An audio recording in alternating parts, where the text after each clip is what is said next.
Hello everybody, today I'll be discussing MUBI, covering 4 topics surrounding the service, including the streaming service itself, exclusive Blu-rays, MUBI Go, and the MUBI shop, as well as showing my own opinions on the service as a long-term subscriber. So let's get into it.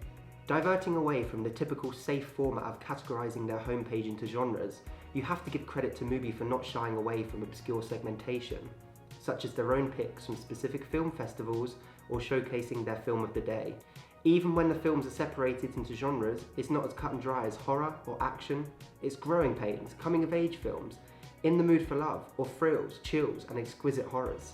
Instead of summarizing a vast spectrum of films within an entire genre like most streaming platforms do, films are categorized into niches, and you can choose a film based on your mood, meaning you know exactly what you're going into and makes choosing a film to watch a whole lot easier. Knowing that the recommended films on MUBI are selected by real life people and not an algorithm, you know you're going to be watching a high quality piece of cinema. As opposed to the latest blockbuster pushed out by the money grabbing corporation. Yes, I'm looking at you, Disney. And the fact that there are options like student discounts means that the platform is so accessible in so many ways. Community elements like the ratings and reviews also ensure that I can gather a well-rounded perspective on the film before committing to watch it if I'm unsure on it. And showing the lists the film is included in gives a greater understanding about the type of movie I'll be watching. As much as I love Netflix, I can't help but feel a part of my cinematic soul being taken away from me when I think about it. Although that might sound dramatic, I do think the cinema experience as a whole is becoming less common, with streaming services being so easy to use without having to leave your bed.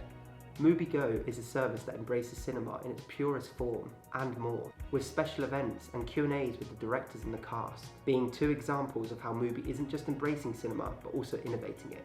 And while Netflix wants you to stay at home, MUBI is so pro-cinema with their approach to running the platform, with many films having a cinema-exclusive time window before it's released onto the streaming platform. The cinemas that MUBI chooses to screen their films in are a whole topic on their own. Being mostly independent and having such unique charms and characteristics to each of them, the experience after a while feels not only exciting but irreplaceable, as MUBI Go allows you to see one hand-picked film per week, meaning you go to see the films you wouldn't normally see in an environment that is so captivating. Another great way in which MUBI is supporting the longevity of physical media is by producing their own films. These come with exclusive features when released on Blu-ray, including director and cast commentaries, behind-the-scenes footage, and Q&As with the cast members and crew.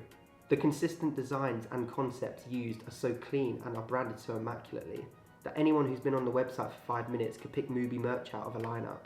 These Blu-rays as a collective have a uniform and consistent design, from the simplistic alignment of the spines to the general layout of the covers. MUBI as a company masters the art of consistency while never failing to make each cover captivating. A magazine titled MUBI Notebook has also been released recently, with issue 0 including many features written by popular art house industry experts, and I know that so many people within the community are intrigued as which direction MUBI Notebook will go into the future. Exclusivity is a concept that MUBI are extremely familiar with, a concept that allows film enthusiasts such as myself to get our hands on the best merch possible, seeing as MUBI creates limited and exclusive merch for fans to buy. Unfortunately, the shop only goes so far, with only 6 items in the shop currently. I'm fascinated to see what happens with the MUBI shop next. A24 is a great example of what a similar brand can accomplish with such a variety of products while still staying on brand. Screenplay books, clothing inspired by their own films, and more unique trinkets would create some much deserved buzz around the store, and as MUBI produces more of their own films, I hope to see some of these examples come into play. Again, as much as I don't want to hate on other streaming platforms, I do feel like MUBI prioritises quality over quantity. And their entire presence, including everything I've discussed in this video, shows this need to push finely created and well thought out content to their audience. As a company, they genuinely care about what they show to their subscribers, which shows so clearly through their strong community they have accumulated. I hope you've enjoyed this short breakdown on why I love MUBI, and I would love to hear what you guys think about MUBI as a streaming platform. Thank you for watching. Shane.